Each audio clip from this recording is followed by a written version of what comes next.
It's the most wonderful time of the year.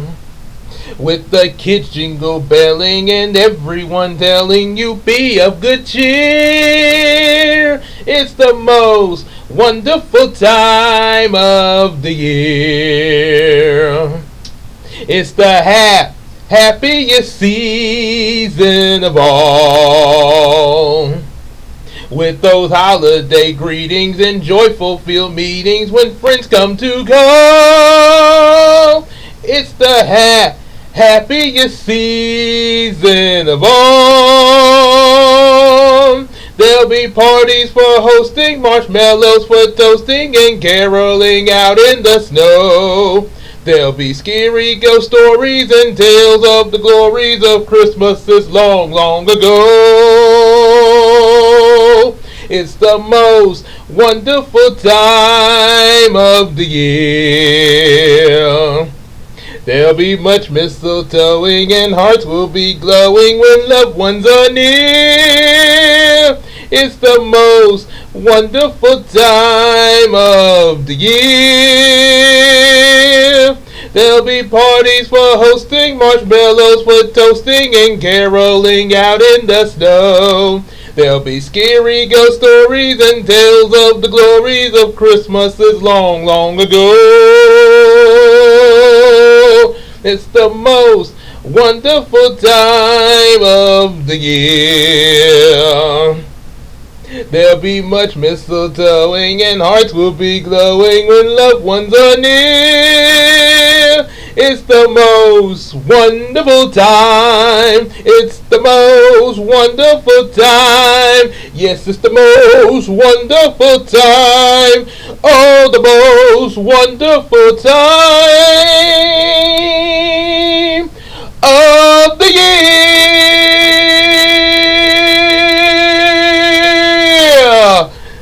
Merry Christmas in July, everyone. It's your boy King Gabe here. Hope y'all like that little opening and everything there. You know, kind of was, matter of fact, this was kind of last minute spur of the moment because I'll be honest, when I went to, as the day I'm recording this, when I went to work, I realized, oh, it's Christmas in July. So apparently you guys are getting this a little belated Christmas in July. Hopefully it's still July that you're looking at this video for the first time there, but if not, just know that this was recorded in July. So yeah, that's why I got the Santa hat on, and it doesn't feel too bad there. I know it is, like I say, yes, it is summertime. Oh boy, and boy, well, for one thing, I'm in the house with air conditioning, so yeah, I would, if I stepped out with this Santa hat, my head would burn up, metaphorically speaking. But you know, so yeah, it's Christmas in July. A lot of people probably, a lot of y'all probably do know about Christmas in July. Some of you may have heard of it, but didn't really think about it. Like I say, it just occurred to me. But I do remember that. So, as of a spur of the moment video, there's a few things I just wanted to thought I'd whip up together to talk about for this video. Three very special Christmas specials. Two of which actually do take place in July. So there's actually two July Christmas specials that were actually specifically made for Christmas in July, and a little special surprise. So anyway, let's do the July. I'll talk about the July specials first. First up, there is Ed and Edddy. You know, the Ed and Edddy. With the whistling and everything there. So yeah, so yeah, after the opening and everything, you know, you go, I'm trying to think what that episode was called. I forgot the name of the episode. But it is related to Christmas in July. So the thing starts off, and of course, little known fact, the Eds are pretty much a modern day Three Stooges as kids there. At least that's how I see them there. I don't know if that was the intent of the creator to make them that way.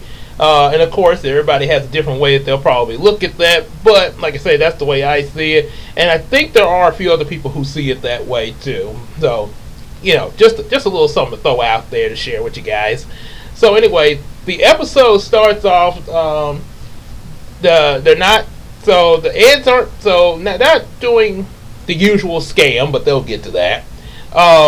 Eddie and Ed are actually messing with Double D in his house, kind of, because Double D is all about the rules and let's just face it, the guy he pretty much has OCD. Nothing against that. I'm just stating because how Double D likes cleanliness and everything, and I'll be honest, I'm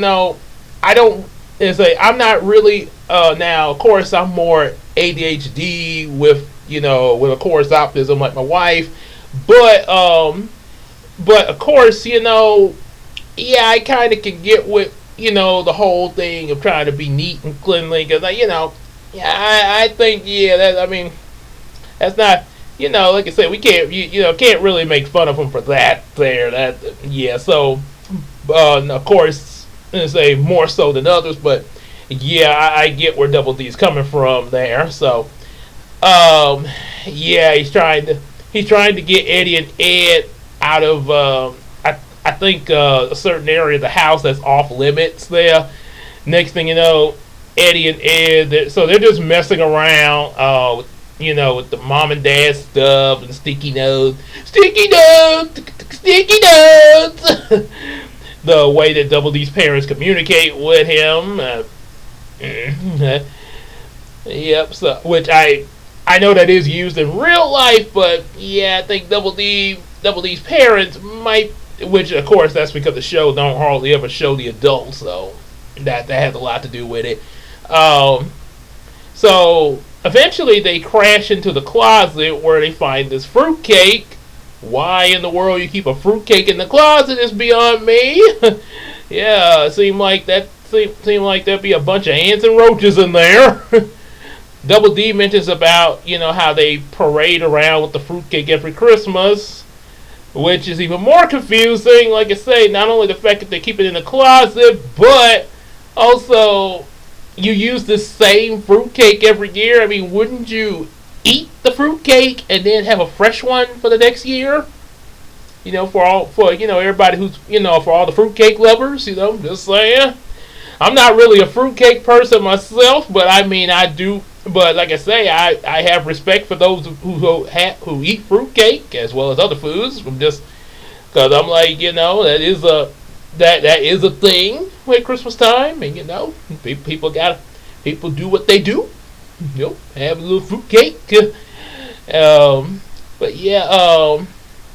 So the minute Double D mentions about Christmas, Ed gets excited, and Eddie is not excited at first until Sarah and Jimmy pass by saying that it's piggy bank day, and Eddie decides to cash in on this.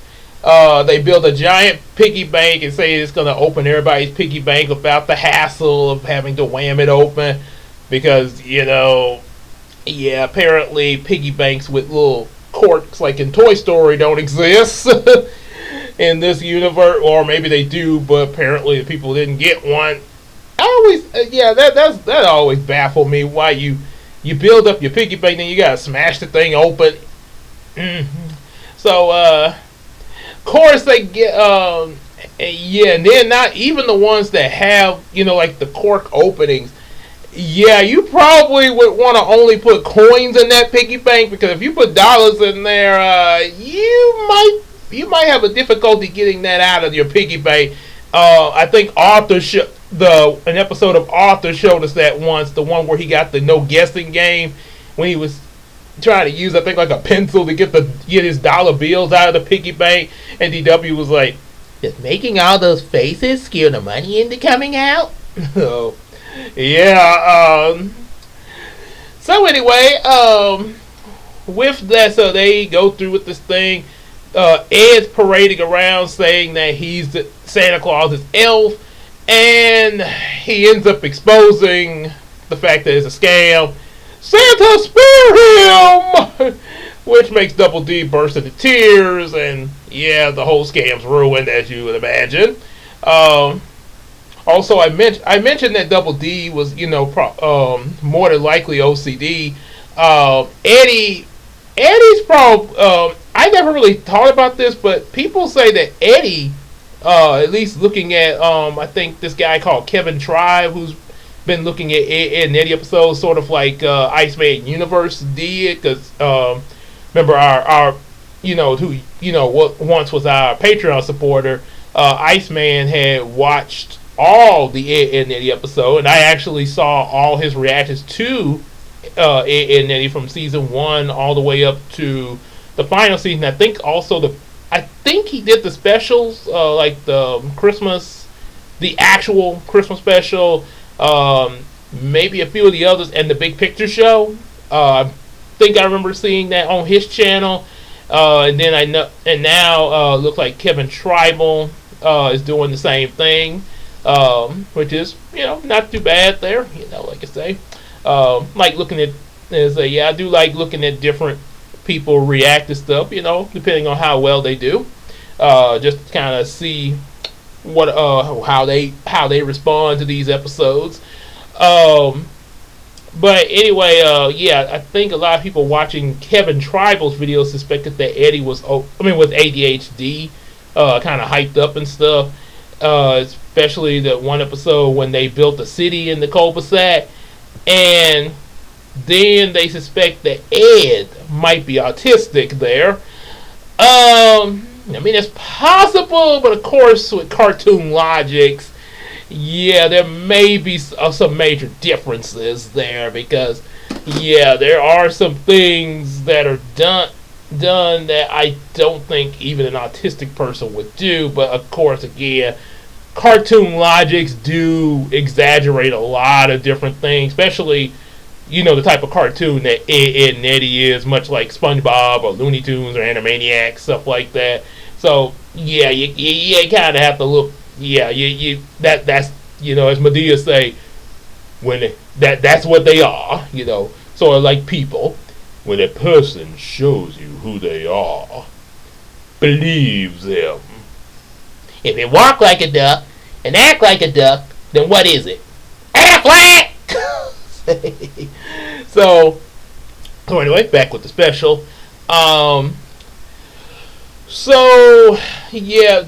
Because of all this, Jimmy still gives his piggy bank, but he gives it to Double D, to cheer him up. But then, of course, it's ruined when Eddie tries to take it from Jimmy, and Sarah pulls Jimmy away.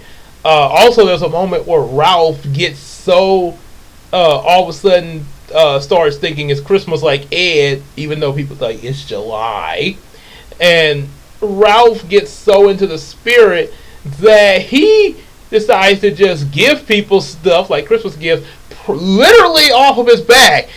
He gives, I think he actually gives another bike to Kevin, I think. Then one person, he has that yo-yo that he got from a previous episode from the Eds, that he actually gives that to somebody. Then I think he also, I think there's something else he gives, and then also his shirt and his pants. So he's standing in his underwear. You're in your underwear! So, so they feel the Christmas cheer, and Eddie gets the idea to charge people for singing Christmas carols. We made you laugh, so give up your dug, good cheer will come your way.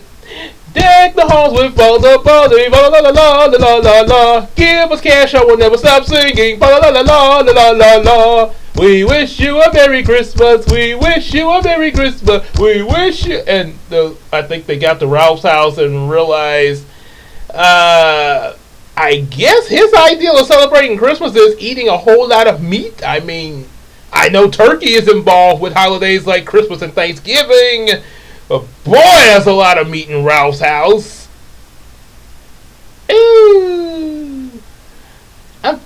not gonna say much more on that. I'll just let you guys. Leave that to your interpretation. But keep it family friendly in the comments, though. I'm just saying, if you want to share what you're interpreting in the comments, please keep it family friendly for this video. For pretty much any video, but so yeah, this ain't an Adult Swim video, by the way, guys. So this is not Adult Swim. So yeah, we're like Woody say, well, words I want to say, I can't say because there are preschool toys present. Getting kind of tense, aren't you, Woody? So with all the money they make from their Christmas carols, Eddie buys Double D and Ed a big bag of Jawbreakers to celebrate. But then Ed ends up giving away all the Jawbreakers to all the kids in the cul-de-sac, sort of like Santa, when you sit on Santa's lap and he gives you a candy cane or something like that after you say, what would you like for Christmas and such. But literally, I guess all the kids said Jawbreakers because Ed, I know they actually showed Jimmy saying that. And Ed's like, here you go. He gave away the Jawbreakers! Yeah. I mean, I will say that was a good deed. Don't get me wrong. But, yeah, I know Eddie ain't going to be too pleased about that. Because, I mean, yeah, he did. Well, technically, he did buy it with the money they got from the kids at the cul-de-sac for singing Christmas carols, but I don't know exactly how. I applaud Ed for doing a good deed there. I'll applaud him for that. Yeah, sure. I guess that's another thing that's left up to how the viewers feel about that. Kind of open up the discussion amongst the viewers. Was Ed in the right of that? Did even though he had his heart in the right place, did he really need to do that? Just like maybe I would say maybe him, Eddie, and Double D could get their Jawbreakers out of the sack. Maybe I would say maybe 1 or 2 Jawbreakers for each of them, and then maybe give the rest of the Jawbreakers to the kids if he really wanted to. They could all enjoy Jawbreakers together, something like that. Maybe I'm just saying, depending on how many they bought there. Yep. Anyway, so the next one is also Christmas in July. Actually comes from Garfield and Friends. We're ready to party. We're ready to party. We're ready. I hope you bring lots of spaghetti. Spaghetti. Come on in, come to the place where fun never ends. You bet. Come on in, it's time to party with Garfield and Friends. Woohoo! Dancing, fiesta, romancing, fiesta, lamba, la bamba. Calculeba, disguises, surprises, and pies of all sizes. Come on in, come to the place where fun never ends. You bet. Come on in, it's time to party with Garfield and Friends. Come on in, it's time to party with Garfield and Friends. Garfield and Friends. Also, I gotta tell it to you, this mic really doesn't work. See, it's not even plugged in. But I just have a really good audio to my singing voice. Done. No, but really the mic isn't. Yeah, this isn't. Matter of fact, the switch isn't even turned on. Oops, I just ruined the illusion. I like to pretend with this mic. There, that's why I keep this mic around. You could put batteries in this mic for it to work, or you could plug it in to something. But I don't think that it really works there. But like I say, again, I like to keep it around. I've had, matter of fact, I'm not sure if this mic ever did work, to be honest. It probably did at one point. Just a little information to share with you guys. I've actually had this mic ever since I was a kid. And when I was a kid, I remember me and my cousins would play around with this mic a lot. I think my mom gave it to me at some point. Not sure how old I was, but at some point when I was a kid, yeah, she just gave me this mic just to sort of play around with it, make believe and stuff like that. So yeah, and I actually did have a real mic at one point. Not like this style, but it was actually a kitty tape recorder back in elementary, and sort of like what you find in the toy aisle there. And it did have a working microphone with it there. Had a little fuzzy microphone cover over it and everything. And I remember me and my cousins used to play with that as well. But sometimes, yeah, we played with this one just for the heck of it there. Heck of it, especially me and my cousin Tiffany. Yeah, both the two of us really used this mic a lot there just for make believe there. Because my cousin Tiffany loved to sing there as he saw angels are following, angels are following, they're following me. Yep, so be sure to check that video. I do have it on the channel with where she sung that song there, and got a little music video too. I think it might be under the shorts there, because it is less than 3 minutes. So it may be under the shorts, or if it's not under there, it should be under the regular videos there. So it's under one of them. Just kind of scroll and look for it, but it's on the channel there. The tip I put it. Angels are following. Yeah, that's what she called the song. So anyway, so with Garfield and Friends, I think they called the episode Heat Wave Holiday. So much like it is here in real life, it is hot. It's hot. It's hot. And it's so hot, it's like, it's hot. I am hot, hot, hot. We're talking hot here. So Garfield tries to think of a way to cool off. He tries swimming, but the water evaporates. So then he comes to the garage, and ideal. So I think then he comes to the refrigerator. He takes the refrigerator outside, and then you cut to John going for a cool drink, but then it's like, wait, where's the refrigerator? He comes outside, and it's snowing outside.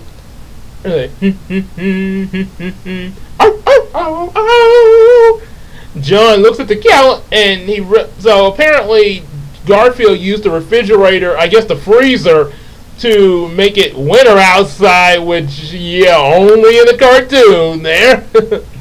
Well, you gotta love the things you can do in cartoons. I ain't gonna lie. Say that would be some of the things in the cartoons would be kind of cool to do in real life, but obviously, we have to only enjoy it in the cartoon now. like I probably tell some kids there, cartoons have abilities that only they can do. Sort of like superheroes, like Superman. So John looks at the calendar. He's like, wait, it's July. Garfield! And he's like, you can't just make it winter in the middle of some... Wait, I know what you're doing. You're trying to think cool. You catch on fast. Well, what else can we make it wintry around here? So Garfield comes up with the suggestion of putting up Christmas decorations. So they do. And John actually states that he doesn't even feel too hot with their house all Christmas decorated and, kind of cooled off a little bit. Then you have the nosy neighbors. That a lot of most maybe not everybody. I'm not gonna say everybody, but some of you watching, some of you got a nosy neighbor, or maybe more than one nosy neighbors in your neighborhood that be looking at everything you do and what are they doing over there? What's going on over there? So like in the movie Big Mama's House, what are you doing over there? Hey, what are you doing? So not gonna go any further in that there, but so it's actually so you got a husband and a wife, little short husband, by the way. No offense to the little people. No, like I say, I'm just stating that he is, and his wife is real tall.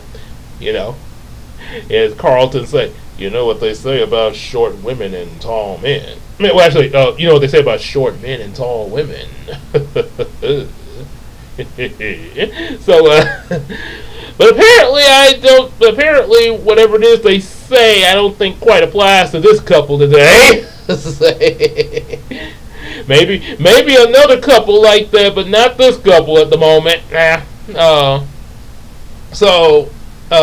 husband look into his binoculars like, dear, you know that Arbuckle guy across the street.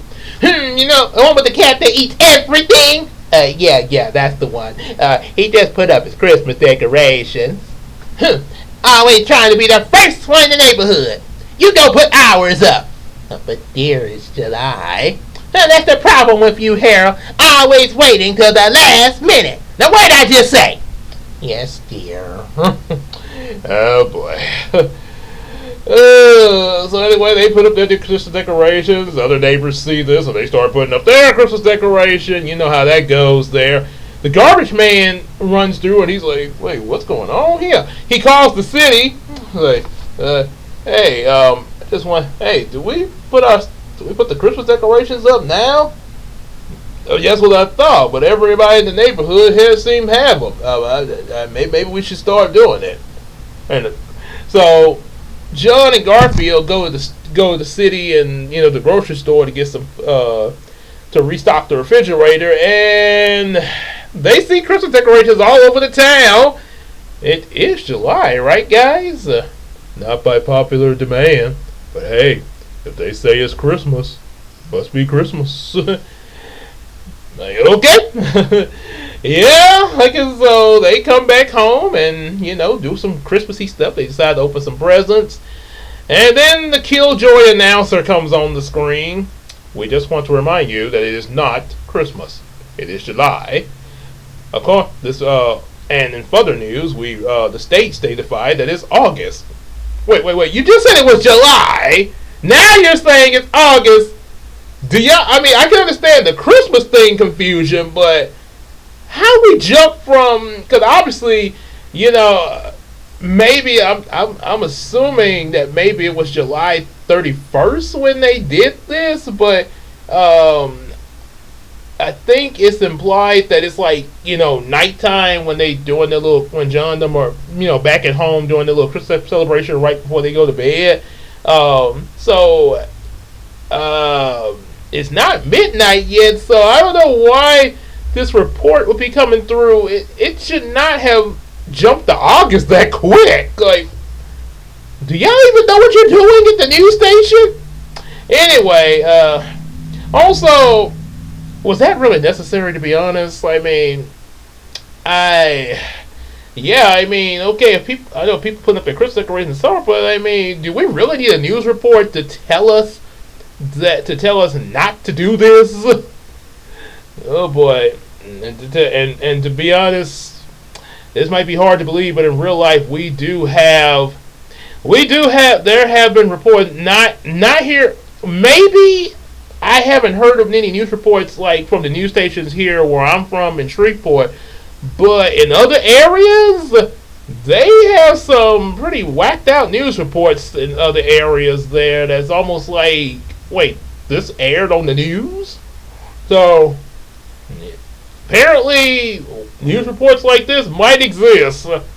So everybody goes to bed, and the episode ends where Garfield hears Santa Claus and has to tell Santa Claus that it's not Christmas yet, it's July. Oh, ho, ho, ho, ho! And that ends that episode. So like the Santa Claus in SpongeBob Christmas. Oh, Merry Christmas!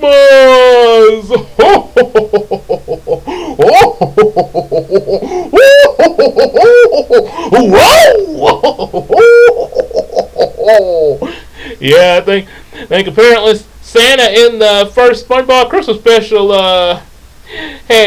must have had some of that eggnog that Grandpa had, and Grandma got run over by a reindeer.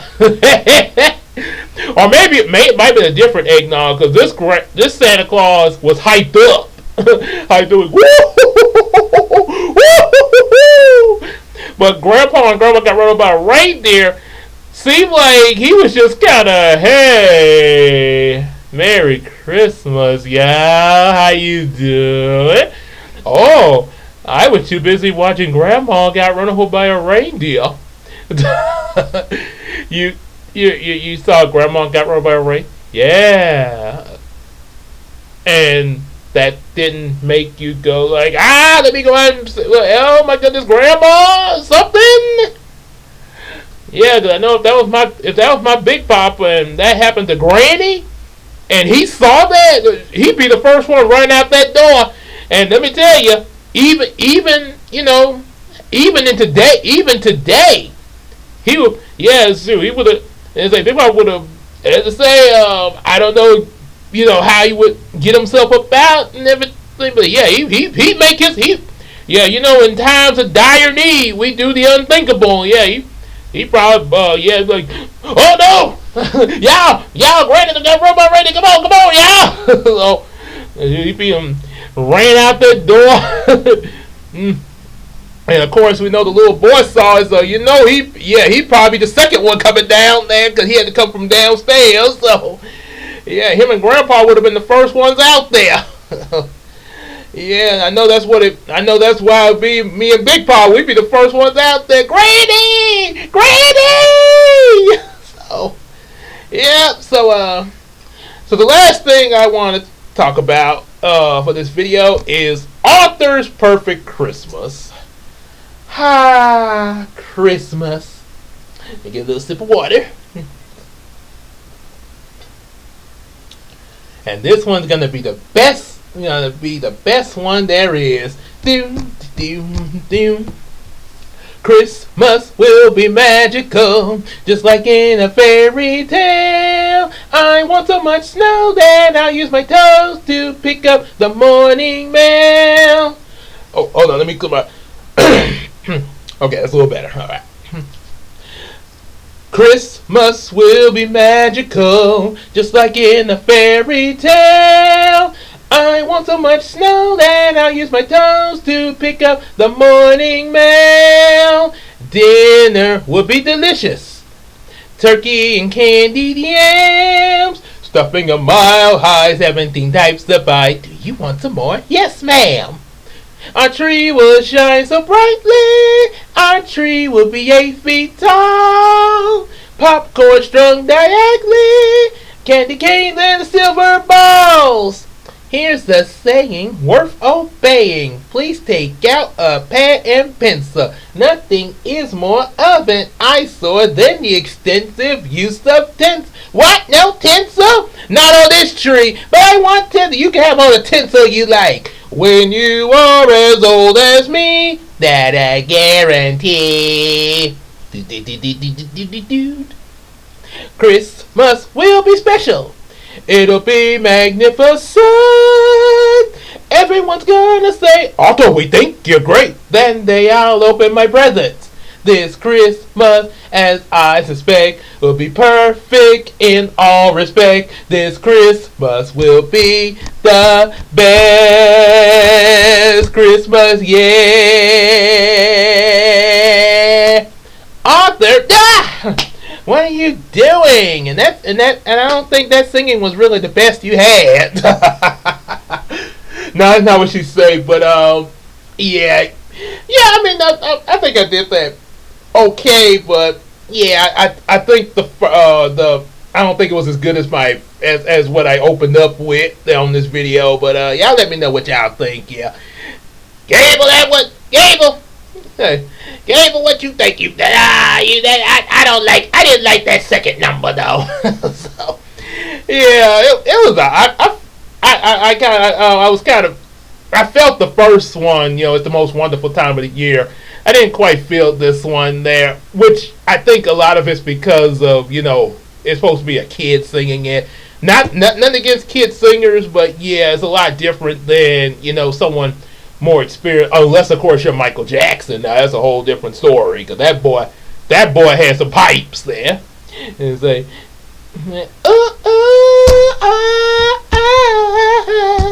let me tell you now, When I held you to myself, I didn't want you around. Those pretty faces always made you stand out in the crowd. And then someone took you from the bunch. One glance was all it took.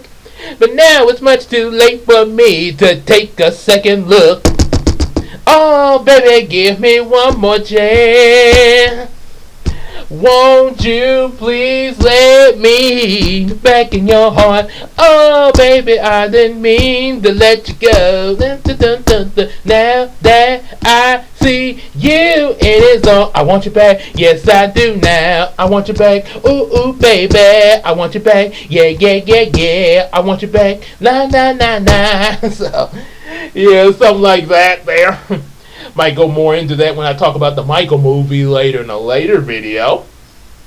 Yeah, a little spoiler there. Yeah, I do want to talk about my boy Michael. So yeah, that is coming. I don't know when. Just all, like I say, it'll come when it comes now. Along with some other things we got playing. But I ain't gonna say the other stuff though.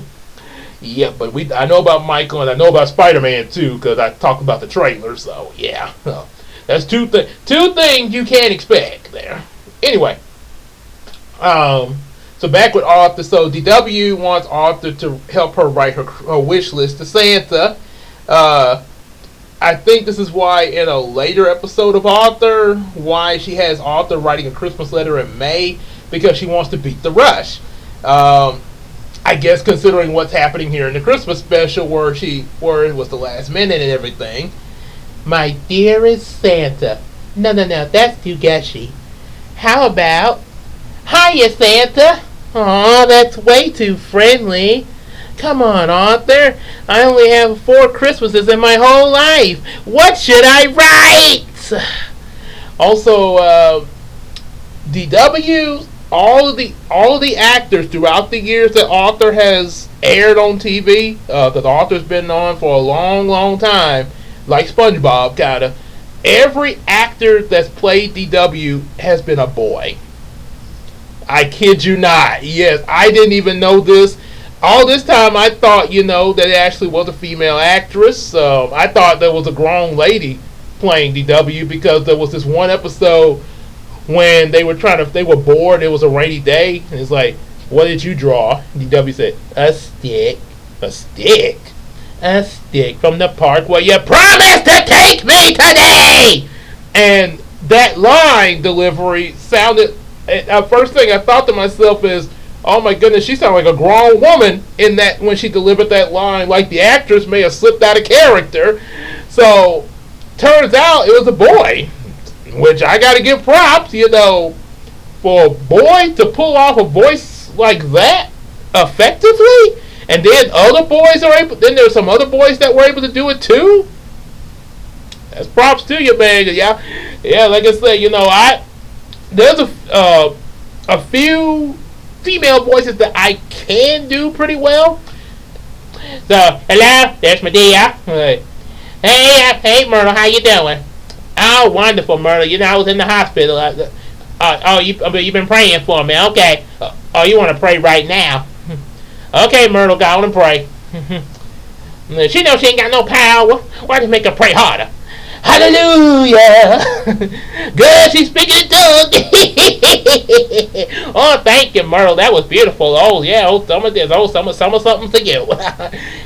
So I can do Medea. I can do this voice you probably recognize.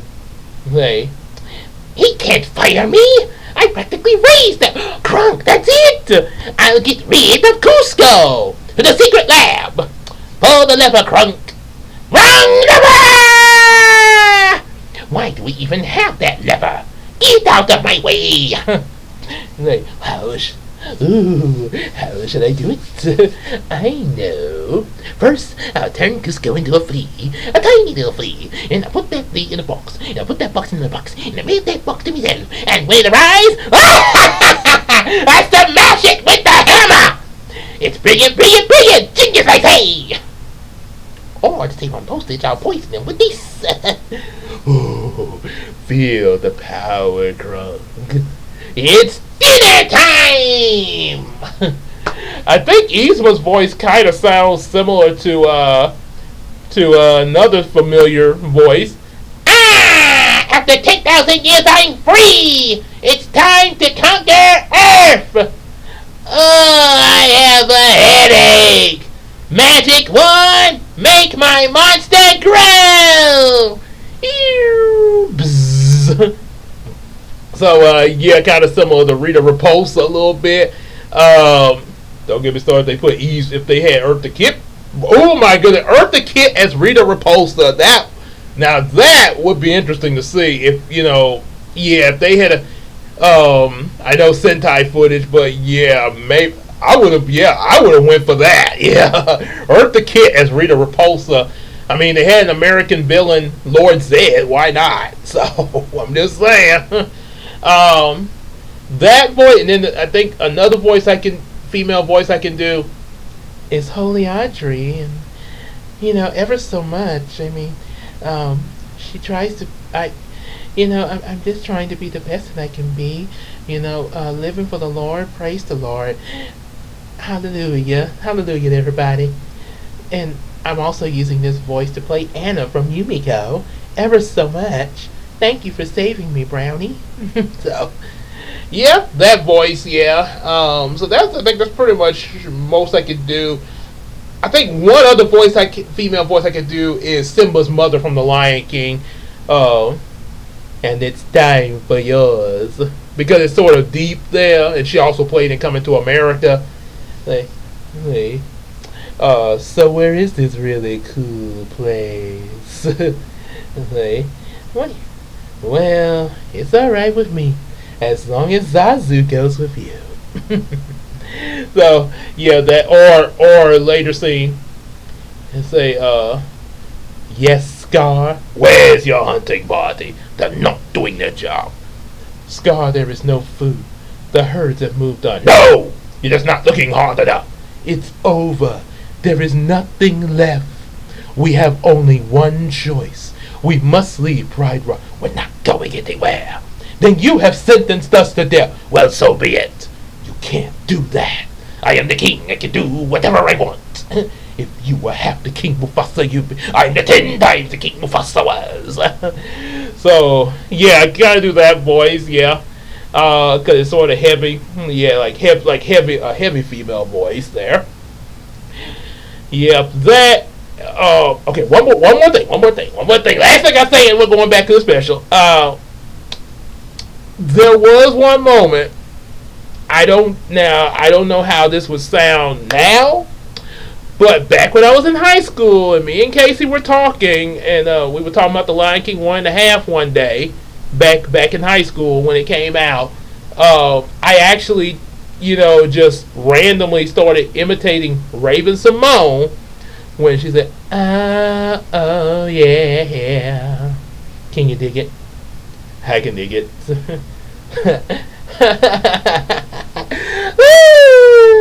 Oh yeah. Whoa, whoa, whoa, whoa.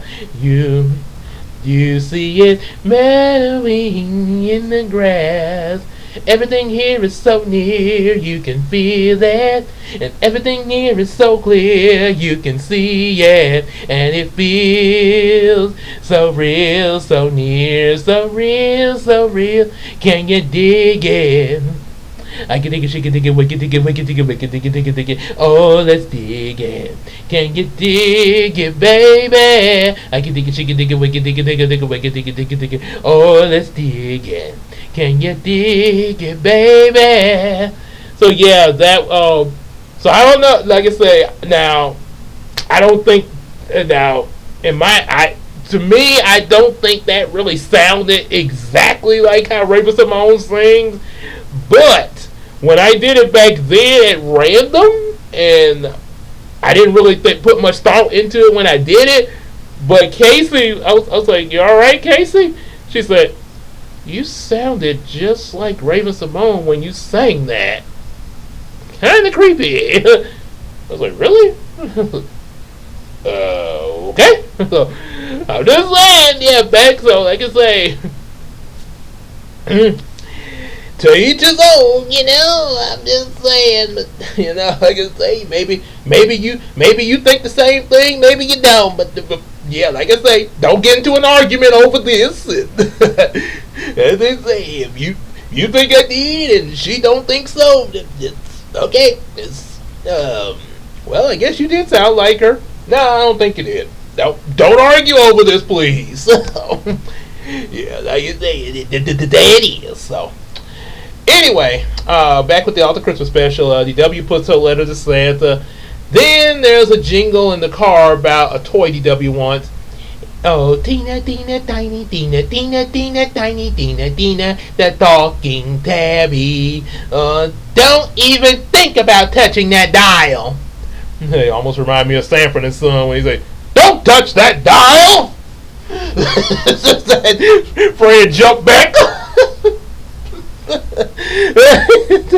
How would you like to make some easy money? Easy money? He's reading our minds, Fred. Are you tired of having no money at all? Now you're reading our pockets. Arthur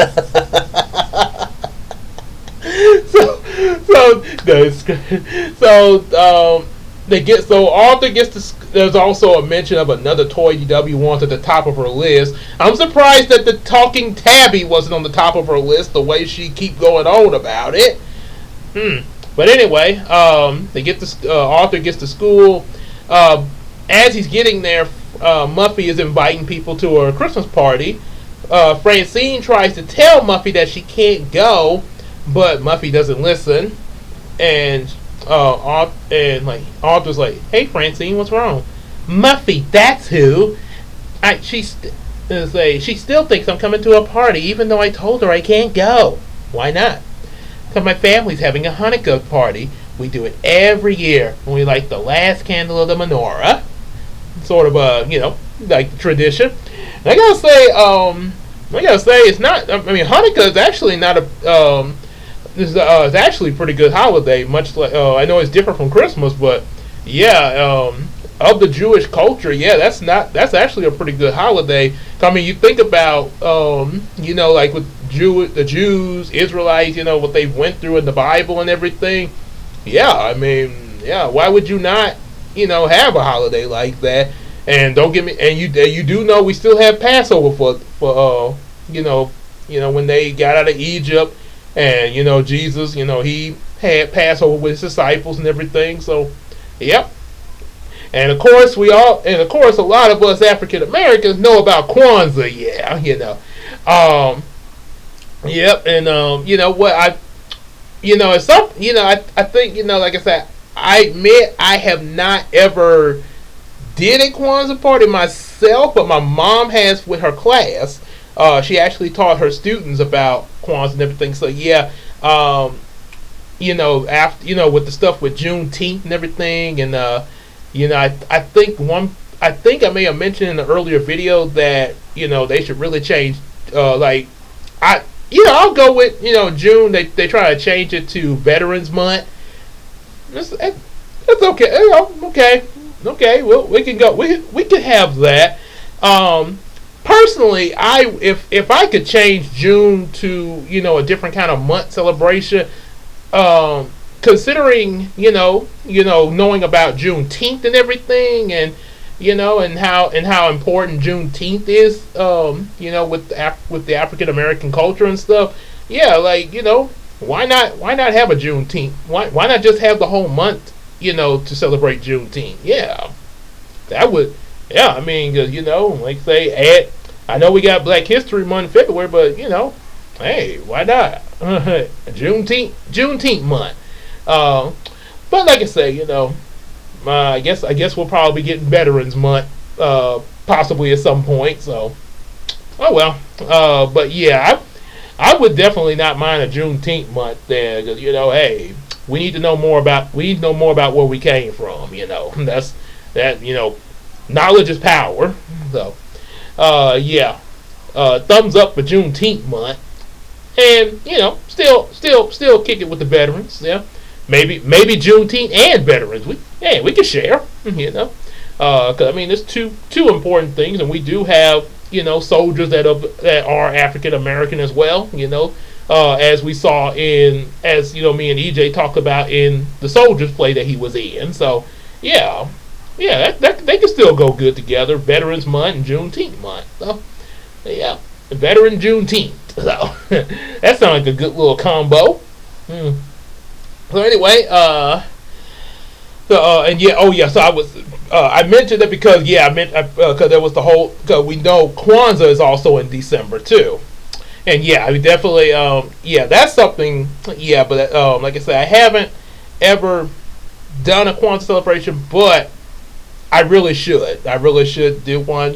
So look up kind of that, and that would definitely be a good addition to, just the really, add not. At, me and Christina have a little Kwanzaa thing, maybe even with the family. Yeah, that could be that would actually be good little change up. Since things have kind of changed with the Christmas celebration. Yeah, okay. We changed the stuff with the Christmas celebration. Why not? Why not just go on into Kwanzaa? Yeah. So, yep. I mean, at least it's a good thing. Yep. So anyway, back with Francine. So.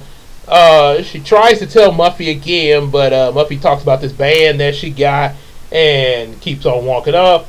Arthur apparently pulls a Batman, disappears, much like how Batman does to Commissioner Gordon all the time. And so then we go into class, and George explains to us about something that is a celebration that him and his hometown. Apparently, George is from Sweden. From what I found out, and they say they follow the Queen of Light. Now I don't really. Now they didn't really. That's pretty much all they told us about what George was talking about. Sweden and the Queen of Light, and we have them singing in another language there. But now I could be wrong. Maybe it might be something else. If you guys know what it is, let me know. Just to find out. But from what I saw, my assumption, I thought that I'm thinking that maybe the Queen of Light is Mother Mary, and maybe George and his hometown possibly are either Catholic or Methodist there. And I say or Methodist because Methodist. From what I've observed, it seems like it's kind of similar to Catholic a little bit, because I actually went to a private school that was Methodist there. So yeah, that was for kindergarten and first grade. Had a chapel and everything there. So maybe it's a possibility, but like I say, if it's something else, you guys know, let me know. There's a scene where he passes around this one of the hors d'oeuvres they have at the celebration called I think it's Lufis, maybe some. I don't know if I'm pronouncing that right.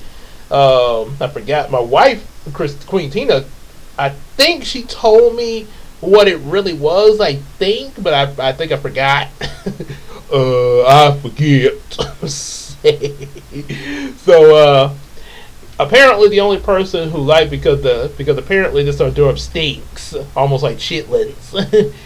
Buster eats it, of course. Well, Buster eats anything. This boy will eat fish sticks and ice cream. So, are you really surprised at this point? Anybody who's watched Arthur up to now? They never. I don't think they ever had chitlins on the show. But if somebody brought chitlins. Buster probably eat that too. Say, I know some of my folks actually eat chitlins there, so he probably loved some chitlins at my family dinner. So yeah, so Binky gets into making desserts for with his family. Him and his parents they volunteer at like homeless shelters there to feed them, and they homeless shelter to feed homeless people. And Binky said, "This year I get to make dessert," and he's actually really excited about this. Which, like I say, I actually like how his attitude is toward it. Binky, God bless you, Binky. Yeah. So Binky takes so he brings a sample of it to the class to share with them. The Binky Barnes pecan pie. Any volunteers? And of course, you know Mr. Ratburn, because he loved cakes and probably any other baked goods. Mr. Ratburn is like my dad, because my dad loves cakes. Yeah. Are you having cake? Yeah, he loved cake so much that he showed up at Arthur's house when his dad was making some cakes for the Elwood City banquet. Arthur, I thought I'd bring over the spring leaf. Oh, are you having cake?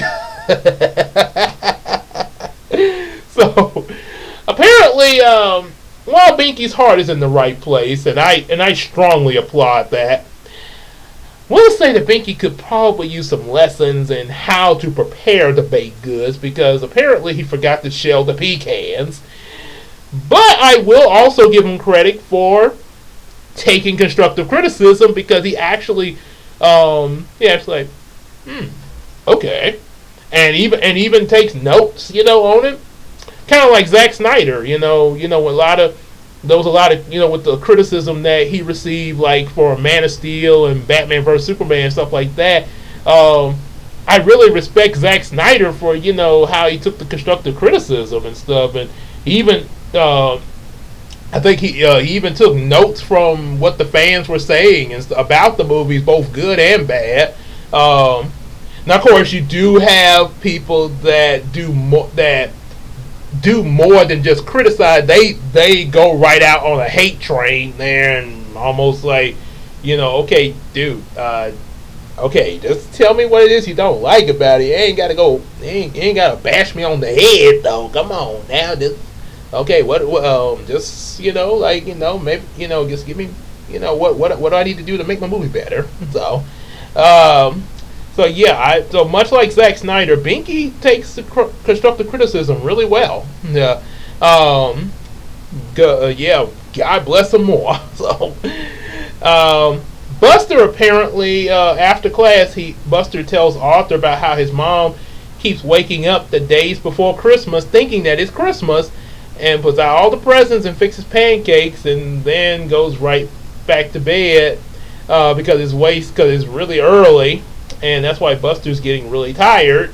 Like I say, God bless her heart as well. And Buster say, and of course, Buster kind of, he tells her it's early, but Buster is understanding to what, because he say, I think my mom's just really worried that I won't have a good Christmas because my dad isn't with us. Boy, almost kind of tugs at your heartstrings there a little bit there. And anybody who hasn't watched Arthur or doesn't know this, the reason Buster's parents are divorced is because I think it has to do with his dad's job. He's a pilot, so he doesn't really get to be at home a whole lot, and I guess that kind of led to their divorce, I guess there. But he does. But every chance he gets, he does visit Buster there. So at least they have that there. Sort of like Zach and Cody's situation. How with their dad being on the road as a rock star there. So Muffy announces about her Christmas party again. And then Arthur goes Christmas shopping with his mom to get for everybody. They split up, and there's a lot of people in the mall. Like, wait till you see the line for the bathroom. Oh boy! So they go off.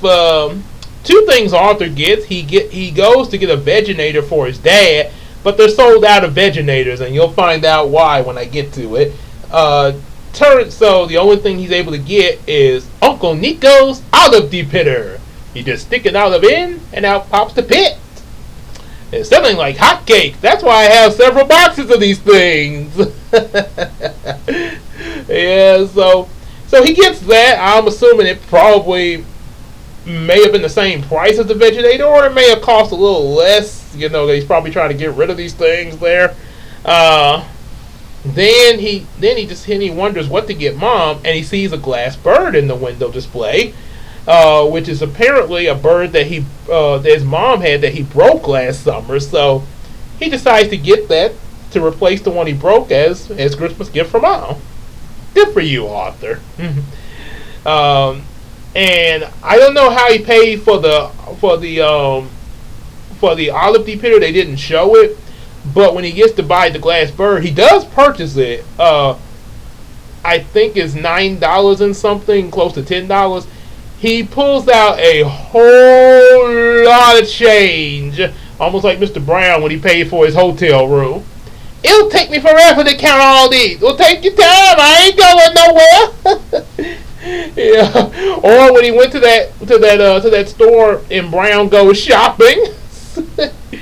So, yeah, but at least unlike Mr. Brown, it didn't take Arthur as long to count his change there. He got the gift for mom and dad. And then he finds his way back to his mom after going through a toy town playing Tina, Tiny Tina, Talking Debbie. That song. Let's just say the way Arthur feels about that song, let's just say this is how I feel when I'm at Kroger and they play Wrecking Ball.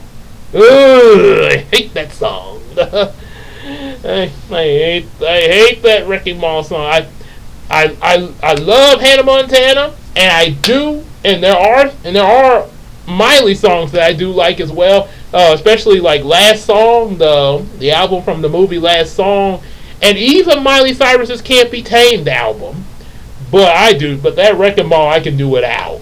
He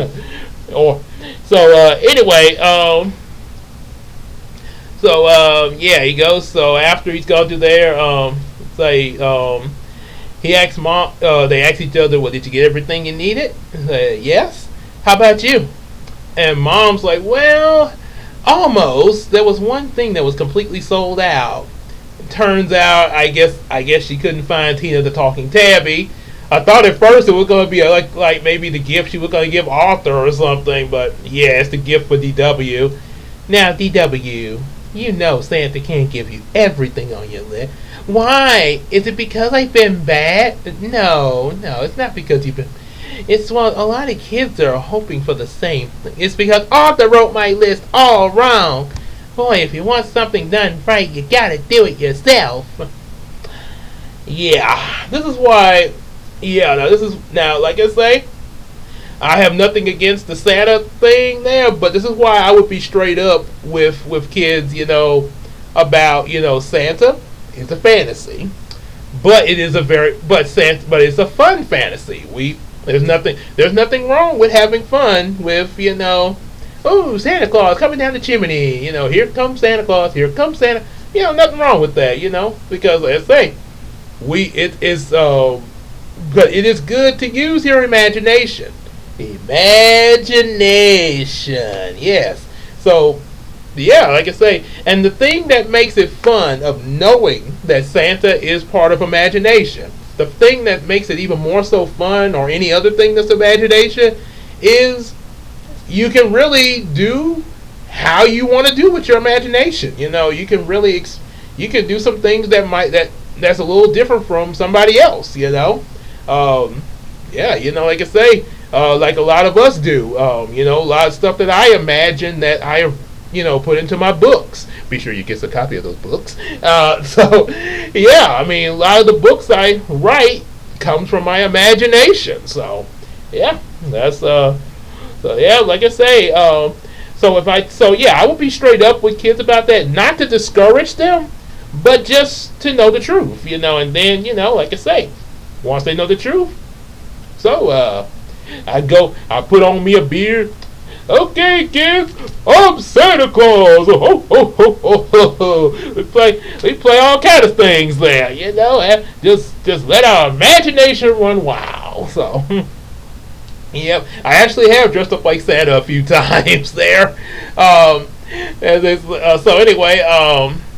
So then they get a video from Uncle Fred.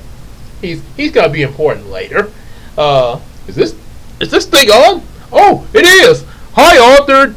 Hi, Arthur, David, Jane, DW, and of course, little Kate. It's me, your Uncle Fred, and Rory. We're sorry we can't be with you this Christmas because we're going to Florida! And his light goes out. Well, hey, who turned off the light? and then Rory comes up to the camera, his dog.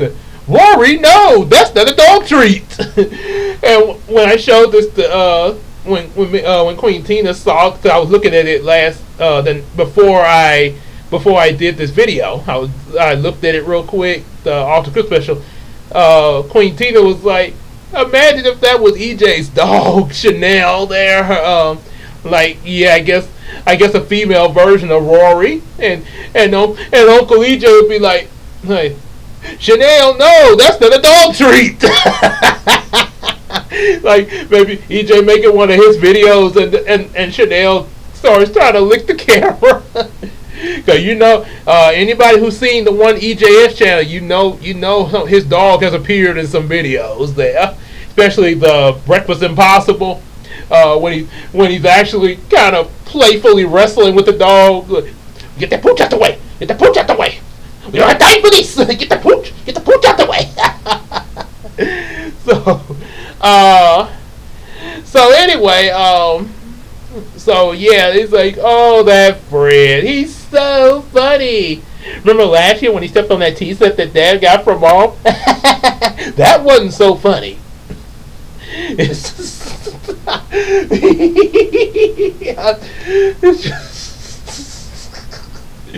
oh boy. So anyway, it's dinner time. It's like, wait a minute. Isn't this what we have for Christmas dinner? Your father was thinking of doing something different this year for Christmas. We're going to have an authentic Christmas dinner, the kind they may have actually eaten in Bethlehem when Jesus was born. Did they have pumpkin pie back then? No, the pumpkin is a New World vegetable. But with this history of cooking book, I can whip us up an authentic Christmas dinner. I guess because I know they didn't really eat a dinner at Jesus' birth. When Jesus was born, it was just the shepherds came and everything. But I think he's referring to like the time period, like what they would have eaten in that time period. So yeah, he mentions about unleavened bread. But I was like, Dad, you do realize unleavened bread would have been eaten at Passover time? Yeah, that was a thing for Passover. Let's checking my mail here. Oh, okay. Now, anyway, so yeah, like that's for Passover there, Dad. So I'm pretty sure you could eat regular bread they had back then. So or hummus, or a camel. Yeah, apparently it's like Alter want my camel. It's kind of surprising to me because like you ride camels there. Anywho, then. So then you go to then DW tries to mail another letter to Santa. The Tibble's like, hey, look like you're mailing a letter to Santa. What a baby. Are you asking for a new rattle? For your information, this isn't a Christmas letter to Santa. It's to the President of the United States. So there. Wow. So he's the one that gets us all the presents. So apparently, if we're going by the time period that this episode came out in 2000, let's see some. Because I kind of wonder. Oh wait, no, that's wrong. I'm in the wrong thing on my phone. Okay. Who was the president in the year 2000? Bill Clinton, yes. Because I know they had an episode. Where and then Bill Clinton was 2000 and 2001 we got George W. Bush there. I remember seeing George W. Bush on a video that my world history class was watching back in high school. Yeah, so like I think somewhere between 2002 or 2003. So cause when they showed it, I actually looked like they had him up talking and stuff, and I studied how he looked, and I actually drew a picture of George Bush, and I think my teacher caught had caught me drawing that, and she came over and and looked at what I was drawing, like, okay.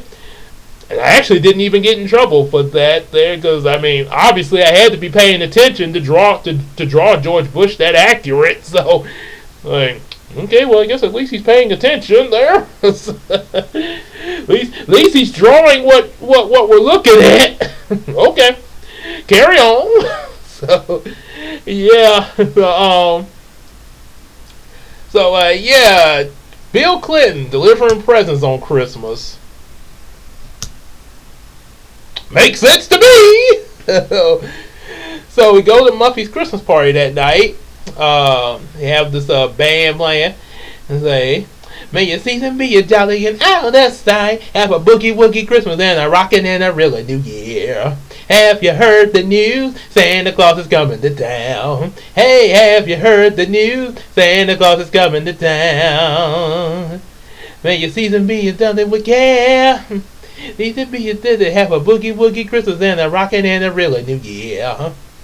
So it's a turn. So yeah, Arthur's a little upset that there's no snow.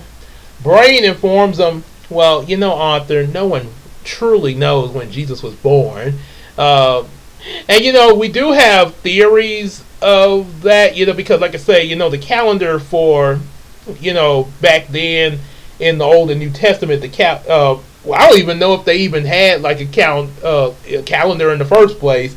So that's probably why a lot of things like Christmas and Easter, obviously, seem like they're kind of different, especially Easter, because it always comes on April or March each year. And I found out the reason why is because it has something to do with the alignment of the planets and stuff. Yeah, okay. So with Christmas, yeah, considering that it was tax season when Jesus was born, pay your taxes. It's a possibility, like I say, and it's a theory, but it's a possibility that Jesus' birth could have actually been more in the fall time. And the reason I say that, because not only was tax season going on, I know we have tax season during the winter leading into springtime, but back in the biblical era, because harvest was also part of taxes and stuff. So yeah, probably at like the first of the harvest, it was they were collecting more than just money. They were collecting people's land and stuff like that. So in a way, you could theorize that Jesus' birth could have occurred during in today's time, like September or October, when people start harvesting and stuff like that. So not exactly too far from when we celebrate in December, if that's the case. But I think another reason a lot that December was set aside for Christmas and everything, when in today's time, because the whole end of the year thing. I think that might be one of the reasons. And Brain mentioned some other reasons, like about the Roman about stuff with Roman history and stuff like that. There. So then it comes time to open the presents, and the first present is for Francine Frinsky. And yeah, Muffy realized that Francine's not there. Francine kept telling you. So she calls Francine in the middle of her Hanukkah celebration. Hello. Where are you? Everyone's waiting for you to accept your present, but you're not here. Muffy, I told you exactly 37 times that I couldn't come to your party because it's Hanukkah, but you just wouldn't listen. And then Muffy says this, and this even ticks me off a little bit. But you can see your family any old day. Excuse me? And besides, it's not like Hanukkah is as important as Christmas. No, oh my God, no. You did not just say that. It's not like Hanukkah is as important as Christmas. Francine says, well, it is to me, and hangs up. Yes. Don't get me started. Don't get me started if Francine was African American and she said Kwanzaa was not as important as Christmas. What did you just say?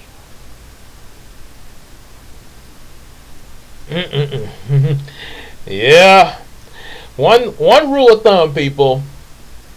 Don't ever say something like that to a person. Yeah. Just gonna leave it at that. So anyway, so she gives Francine's present to someone else, and then Buster's falling asleep in the cake, and so Brain's like, maybe you guys shouldn't celebrate Christmas. It seems like it makes you really tired. Seemed like Buster kind of making me think of the movie Christmas with the Cranks there. Except at least Buster doesn't have a whole bunch of people forcing him to celebrate Christmas, though. So they tell Buster that why don't you just invent a holiday just for you and your mom? You can call it Baxter Day. Wonder what that would be like. A mic check, 1, 2, 3. Mic check, 1, 2, 3. Do do do do do do do. Up in the morning, breakfast in bed. Hot fudge sundaes on toast. Yum! Birdies are singing and I'm singing too. 'Cause today's the day I love the most. 'Cause it's Baxter Day. And after breakfast, I'll have a snack. 2 cheeseburgers and pie. My friends are coming to watch us go on a rocket ship. Let's wave goodbye. 'Cause it's Baxter Day. Oh yes, it's Baxter Day. Stop whatever you're doing, let me hear you say, today is Baxter Day. I could tell jokes to an alien crowd somewhere in outer space. What has 2 heads and giggles a lot? You give up? I don't know, but it's crawling up your face. Stop by the moon just to make sure it's really made of cheese. The thing I like best about this kind of day is we can do whatever we please. 'Cause it's Baxter Day. Oh yes, it's Baxter Day. Stop whatever you're doing, let me hear you say, today is Baxter Day. No need for presents, there's nothing I need. You won't find it in a store at the mall. We're together, and that's my gift. It's the very best present of all. We could just sleep late if that's what we wanted to do. We could even stay in pajamas all day and maybe eat a snack or bite. We can just read books, stories that would make us laugh. And if we got dirty, we wouldn't even have to take a bath. You know why? 'Cause it's Baxter Day. Oh yes, it's Baxter Day. Stop whatever you're doing, let me hear you say, today is Baxter Day. It's just a relaxer day. Yes, today is Baxter Day. All day, that is. Yeah, but my mom would never go for it. Yo, boy! You won't know unless you tell her. I'm pretty sure with that song number she would. Then Binky has another hors d'oeuvre to try, which is some brownies. But Binky is like, did you put sugar in these brownies? Oh, so that's what makes them sweet. Bless his heart, yeah. Arthur comes home and apparently his folks are putting up the tree. DW is decorating the tree with unicorns and like that's not like a traditional tree. I give DW points for being creative, but maybe if we were gonna put unicorn decorations up, I would save that more like something for Easter, like unicorns with bunnies there. Not exactly on a Christmas tree. Yeah, Christmas tree be more suited for like reindeer and stuff there. No. So anyways, they finish decorating the tree and then they go to church. So I guess that Christmas party must have been like, I guess. Oh wait, that's right. Muffy said it was at 5 o'clock. So, and we know it gets dark early, during winter time. So at 5 o'clock. So I guess the Christmas party was only like a couple of hours, and I guess they went to church about like 8 or 8:30, something like that. Uh, quite a Christmas Eve, After church is out, Binky has another hors d'oeuvre. Binky bars banana bread, and he offers Arthur to try it. Did you peel the bananas? Peel bananas. Yeah, like I say, give Binky credit for actually having the open mind to learn from his mistakes there. So at least he has a desire to learn. So they get everything set up. The W gets stuff set up for Santa, like cookies and milk and even water for the reindeer. Just when you think it's gonna snow, it starts to rain. Then, in the middle of the night, Uncle Fred shows up. Apparently he was delivering some Christmas gifts, but then something happened to his truck and he accidentally had a crash. Sorry about the fence, I had a little trouble parking. I guess whatever was going on with the car made it hard for him to steer, I think, there. So, Arthur hears it, comes down. Uncle Fred! Hey, Arthur, how the heck are you? And so, they all go in. But then there's a moment where Uncle Fred's dog gets a hold of Mom's gift, which kind of odd. I know dogs have a keen sense of smell on things. So, I'm trying to figure out what about that one particular gift being a glass bird inside made Rory just go nuts like that. Yeah, that's kind of odd there. But Arthur manages to get it back and he puts it in the closet for safety. Then it's Christmas morning. DW obviously is the first one to wake up. Most Christmas specials, it's always the youngest kid. She runs through the house, waking everybody up, and then because she didn't know Uncle Fred was there, she sees Uncle Fred in the bathroom shaving. And that's probably why he got the door open, because he's just shaving, and he has a lot of shaving cream on his face. So DW thinks that he's Santa Claus because the shaving cream looks like a beard. Santa? Oh, well, hello there. DW runs back to get her dad. While she's gone, Uncle Fred finishes up and walks out just in time as Arthur arrives to go in. Hey, morning, Uncle Fred. Morning, Arthur. Merry Christmas. And after Arthur goes in and closes the door, DW comes back with her dad. It's really Santa. He had a big white beard and it was really, really him. All right. Okay, let's see. Santa, are you through in there? I want you to meet my dad. I think Santa's a little hard of hearing, and she opens, as Squid would say, she opens the door. Ah! DW's reaction. Can a kid get a little privacy around here? Sorry. Okay. So, to keep this family friendly, Arthur was doing number one when DW opened the door. You could figure out what just happened there. Yeah. Heck, that's not the Christmas we were expecting. Meanwhile, with Buster, turns out he ends up waking up before his mom. Probably she's probably worn out from the previous mornings.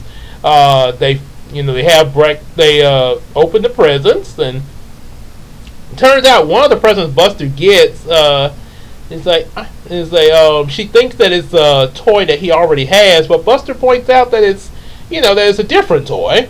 Oh, thank goodness. Although, seeing as how understanding Buster is of the situation and stuff, I don't think Buster. I don't think Buster would have mind, having the same toy, because of the fact of knowing what his mom is going through and everything, and what she's doing for him there. I'm pretty sure Buster would still be appreciative there. I mean, I got 2 Digivices for Christmas, so one Christmas, so yeah, why not? She ends up bless her heart, she ends up burning the pancakes. Yeah, I mean, her nerves are really up there. Like, she's really nervous there. Then with Muffy's family, she gets 37 presents. Could you tell this kid is rich? and yeah, and I made a joke about having that many presents on my Christmas list in a Christmas play. So she gets all these presents. Then she decides to give one of her presents to Francine, which is a makeup kit. And then then suddenly, wait, I can't call her. We're not friends anymore. Who am I going to tell about all my great things? And she has a song. I got a clubhouse. I think it's the biggest in the world. I be a princess. And Francine a serving girl. If we so neat, and if she were sweet, I might even let her be queen. But not this year, 'cause I can't call Francine. Dun dun dun dun. Check out this toy train. Something Francine would love to use. Maybe she'd drive it while I eat cake in the caboose. I'd be warm by my stove while she shoveled coal, till there where was nothing we hadn't seen. But not this year, 'cause I can't call Francine. Oh, these video games are just so lame when you only play the computer. And who would I take to see Swan Lake? I guess I could bring my tutor. That'll be a lot of fun. Here is a puzzle. It's in 20,000 pieces. Maybe I'll finish it by the time I have grandnieces.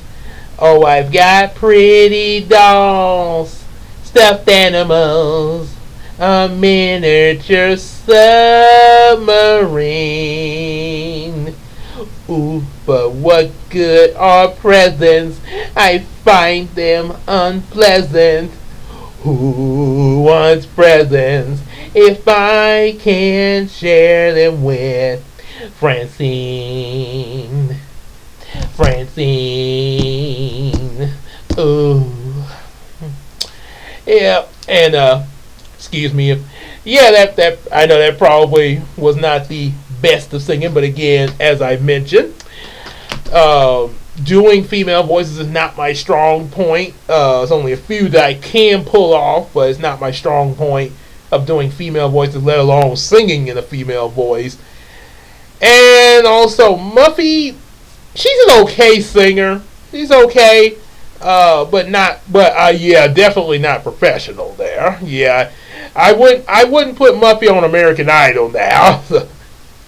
Well, I really feel the emotion behind your song, girl. You really should just say go make amends with your friend and tell them just how that is. I hope things work out for you, Muffy. Yeah, I hope they do too. Maybe not in the singing department, but yeah, I get the emotion there. Well, if I were Francine, I don't think I.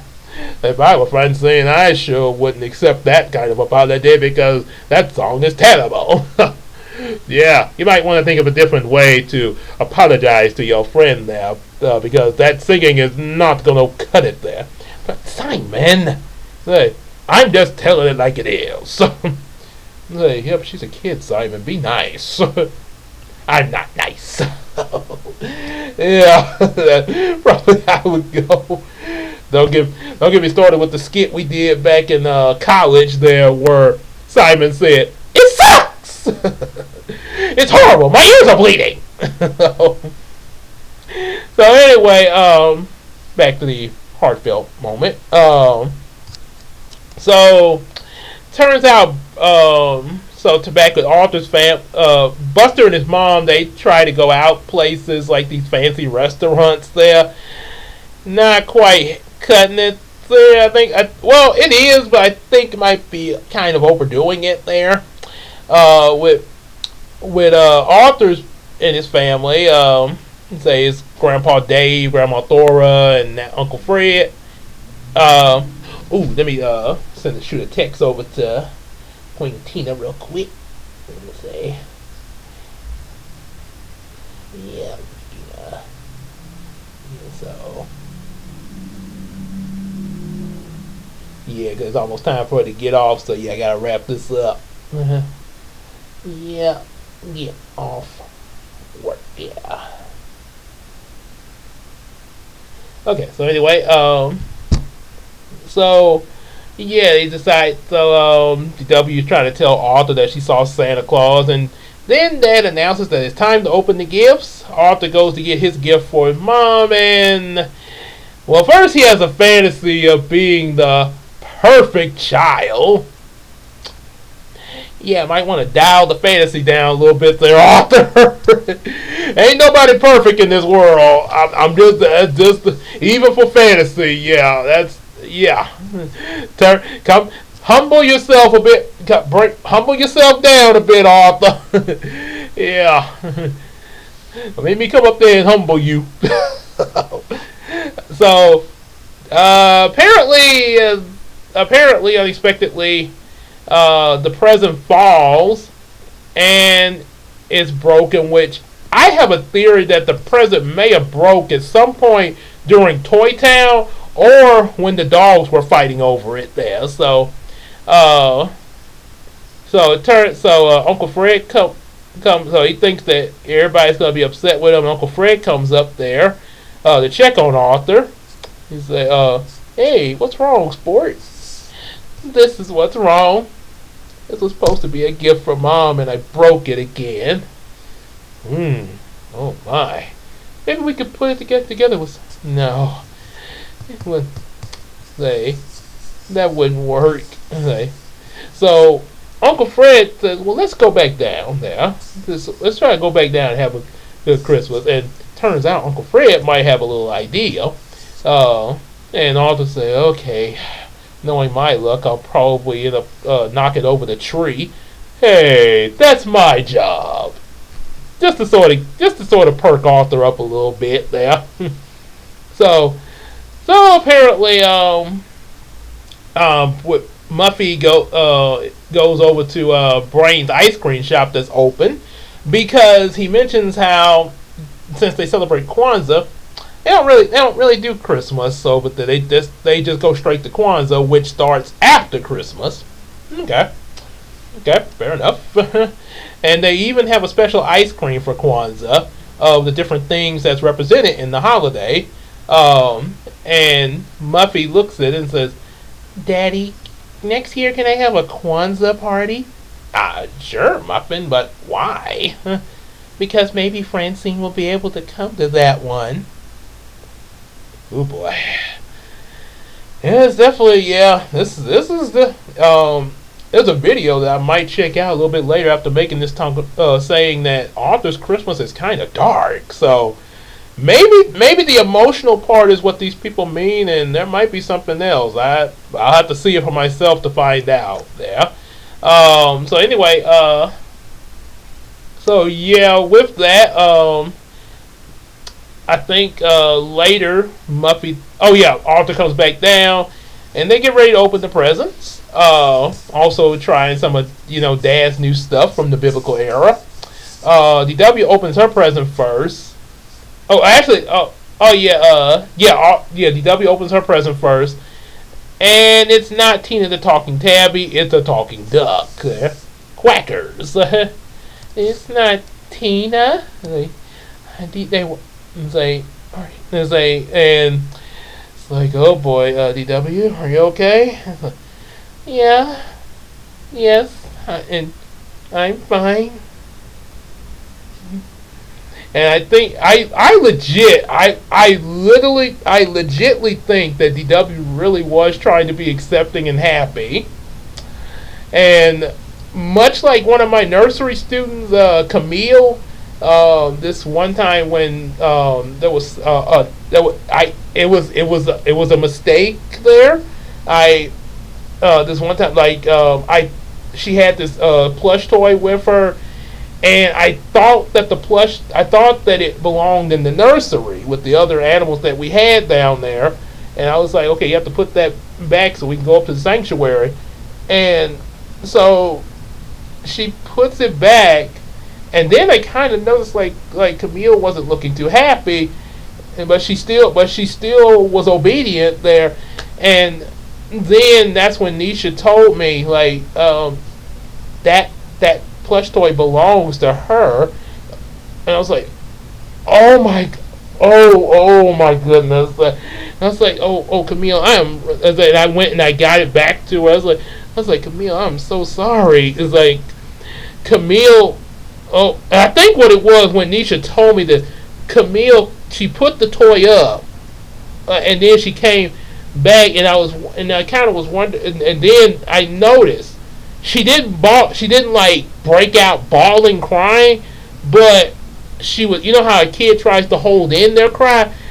Apparently, tears just flooded out her eyes, just automatically. She wasn't even trying to cry; it just flooded out of her eyes. Now, Camille, are you okay? And that's when Nisha told me, and yeah, then you could see her like, and I was like, oh my God, Camille, I'm sorry, I didn't know it was, and I went to get it for her, and even in the midst of that, she said, it's okay, so yeah. Oh boy. Yeah, let's just say I kind of thought about that once again when I was watching them. How Michael Jackson speaks about children, and how he would never hurt them and everything. And yeah, oh boy, yeah. And and like I say, I know that I know I didn't do anything physical to her, but yeah, emotionally, yeah. Like I say, that kind of seeing her like that, it did hurt me too. There, whew. Boy, like I say, so yeah, I legit think, going back to the Christmas special, I honestly think that DW, pretty much like Camille, was really trying to be accepting of the situation. Then she just couldn't hold it. I wanted Tina the talking tabby. I wanted Tina the talking tabby. Santa, why? Oh boy, yeah. Which I think the way the actor playing DW, I think he did a better job.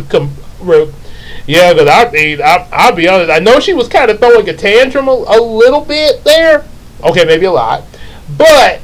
Yeah, unlike how you see kids in the store throwing a tantrum in real life, yeah, here, yeah, I actually, and then I actually felt for DW. I'm not gonna lie, much like Camille, I felt for DW in that, and I'm not blaming, and I'm not saying it was the parents' fault or anything. I know they did try to look for the toy, and that's another reason. Like I say, I think even DW was understand. She was trying to be understanding because she thinking Santa brought it to her, but sometimes like they say, you just like California raisins say, but these tears I can't hold inside. Sometimes you just can't hold. Sometimes, yeah, you can still be understanding of a situation, but sometimes you just can't. Sometimes you just gotta let it out, just to get it off, Yeah, like they say, it's, sometimes you have to do it, just let it out, because keeping it bottled up can also be a bit of a hazard too. Keeping your feeling bottled up there, not, not at least, letting it out there. Yeah. Also, even if you don't do it in public, I don't want to be crying in front of people, Gabe. Even if you don't do it in public, hey, when you get home, go to God in prayer. Cry out to the Lord. Yeah, because he'll hear you. Yeah, Jesus gets you. Jesus gets us. So yeah, cry out. Yeah, you're at home. It's just you, Jesus, and God.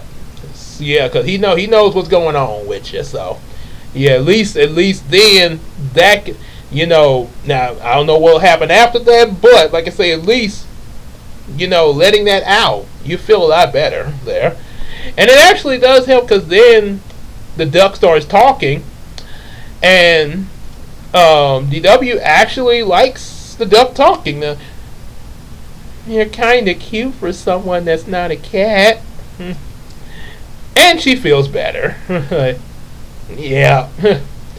Yeah, that's what I say, Like I say, so that was still good. At least, like I say, it was a sad moment, but at least, things got better,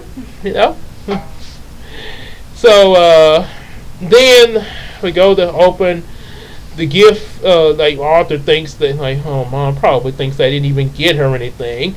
Dad opened up his gift, I think either before or after, and he was really excited because, I think the reason why they sold out the Veginator is because everybody bought a Veginator for Dad. So I think Dad was finally relieved to get something other than a Veginator. Not saying he hated the Veginator, but okay, I just want a little something. Give me a little something different, Ooh, olive depender. Okay, I can deal with this. Yeah, as they say. So, matter of fact, I said one time, if I just get a little mini calendar for the next year, I'll be as happy as a clam in high water. So, yeah. So, yeah, like I say. So turns out Mom gets a tea set from Arthur, but it's actually from Uncle Fred. But he put Arthur's name on it it's like to give Arthur a little Christmas miracle. Let me respond.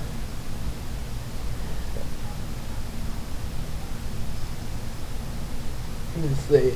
Okay, I ain't gonna worry about that. Yeah. So anyway, and then it turns out, how they say what goes around comes around. Uncle Fred did something nice for Arthur, and something nice happens to him. He even though it's Christmas, the repairman is actually able to repair his truck on Christmas. Tell me about it. Yeah, what they say. Good. What goes around comes around. Yeah, that's why it's so important to do good. Then Muffy arrived.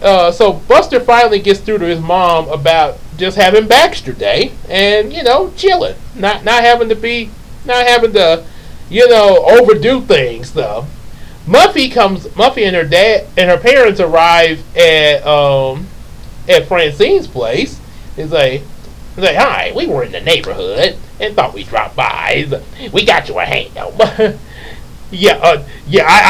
know the custom of Jews, they don't eat pork. Although it may be now, some cases it may be different. I'm not completely sure. Don't quote me. I'm just saying it may be different from what I've heard, but for the most part, yeah, they do have the thing of not eating pork. But like I say, just Mr. Crosswire didn't know. He doesn't know. Just forgive him. He didn't know, and he again, he had his heart in the right place. The main thing, him and Mrs. Crosswire, pretty much we're just trying to cheer Muffy up and take her to see her friend Francine. So yeah, definitely. Like I say, overlook that and give them credit for doing what they're doing. The fact that they, I'm pretty sure off screen, after everything was over, Francine's dad probably gave that ham to a neighbor or something. Yeah, probably so it wouldn't go to waste. Yeah. So let's say. So then so Muffy apologizes to Francine, and Francine explains to Muffy about what they do at Hanukkah, about the menorah and everything, and Francine even says that one reason that she really likes doing this every year with her family because it gives her a feeling of belonging there. And that's really touching there. That's like I say. Obviously, I do have respect for, stuff like, Hanukkah and even Kwanzaa. I should really do Kwanzaa really should do Kwanzaa, much like Juneteenth in Black History. But I really even have respect. I even have respect for Hanukkah as well. And I think I even have more respect for Hanukkah just, hearing it from Francine and how it makes her feel like she belongs. And I bet you there's some people that probably feel like that with Kwanzaa. Being, that with their, feeling the feeling of belonging there. Sort of like Virgil when he went to Africa in Static Shock there.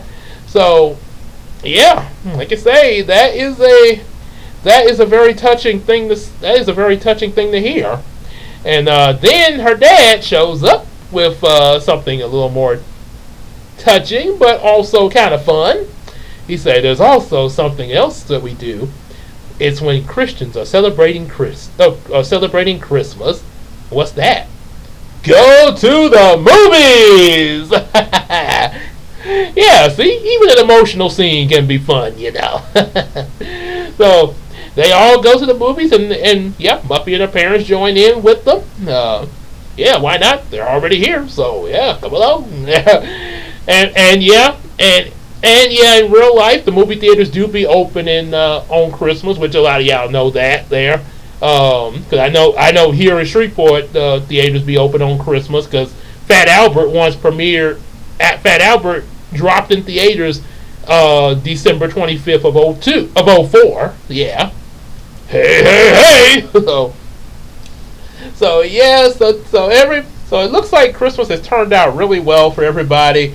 Uncle Frank Lee is able to get to Florida and everything, and Arthur gets his snow. Buster gets Baxter Day. Brain celebrates his Kwanzaa. We see George with what him and his family are doing.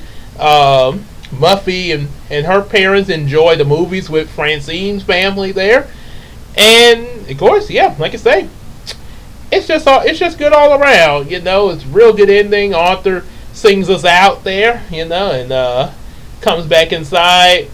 Of course, he's going to be annoyed by that talking duck, but at least the W is happy too with her duck, even though it's not the talking tabby. DW even says that Santa, of course, so are you still happy that with Santa, even though you didn't get everything you wanted? Of course I'm happy. Santa knew I would like this duck far more than Tina the talking tabby. Yep, so yeah, that's a lot. Yep, DW really, like I say, she had her moment at first, but yeah, that was a really good turnaround with DW there. Everybody really gets a good ending for this special.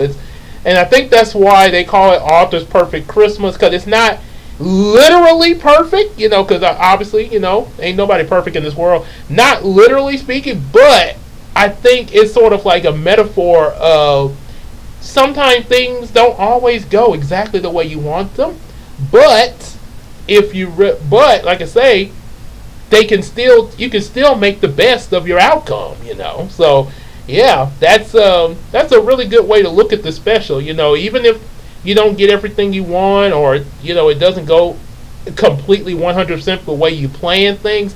Just make what you do get, make the best of it. So that's what happened in this special, and that's why I really enjoy Arthur's Perfect Christmas. Yep. So yeah, like I say, and I guess I should have said at the beginning of the video for y'all to get some popcorn, because I'm almost it's almost a 2-hour video here. And I got another video I'm hoping I can do, depending on how long it takes this one to process. But anyway, gonna wrap this up. There's a few other videos I can do. So with my video camera. So anyway, hope y'all enjoy what you heard and everything and that. See, I told you ain't nobody perfect in this world, not even me. That's why I messed up. Okay, take 2.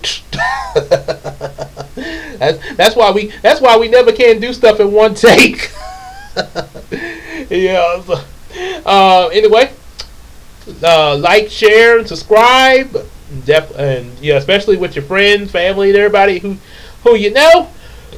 And also, definitely support. Definitely get our available books and support us on the Patreon.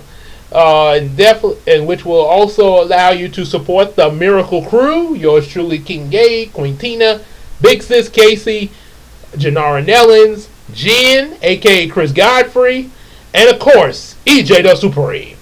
And definitely make sure until the live streams return, make sure you hang out with us on Facebook and Discord, and we can sell each other some stuff on the McCary app. And without further ado, we will see y'all in the next video. Y'all take care, everybody. Peace out. And this will no way lead to another video. And also, Merry Christmas in July. Take care.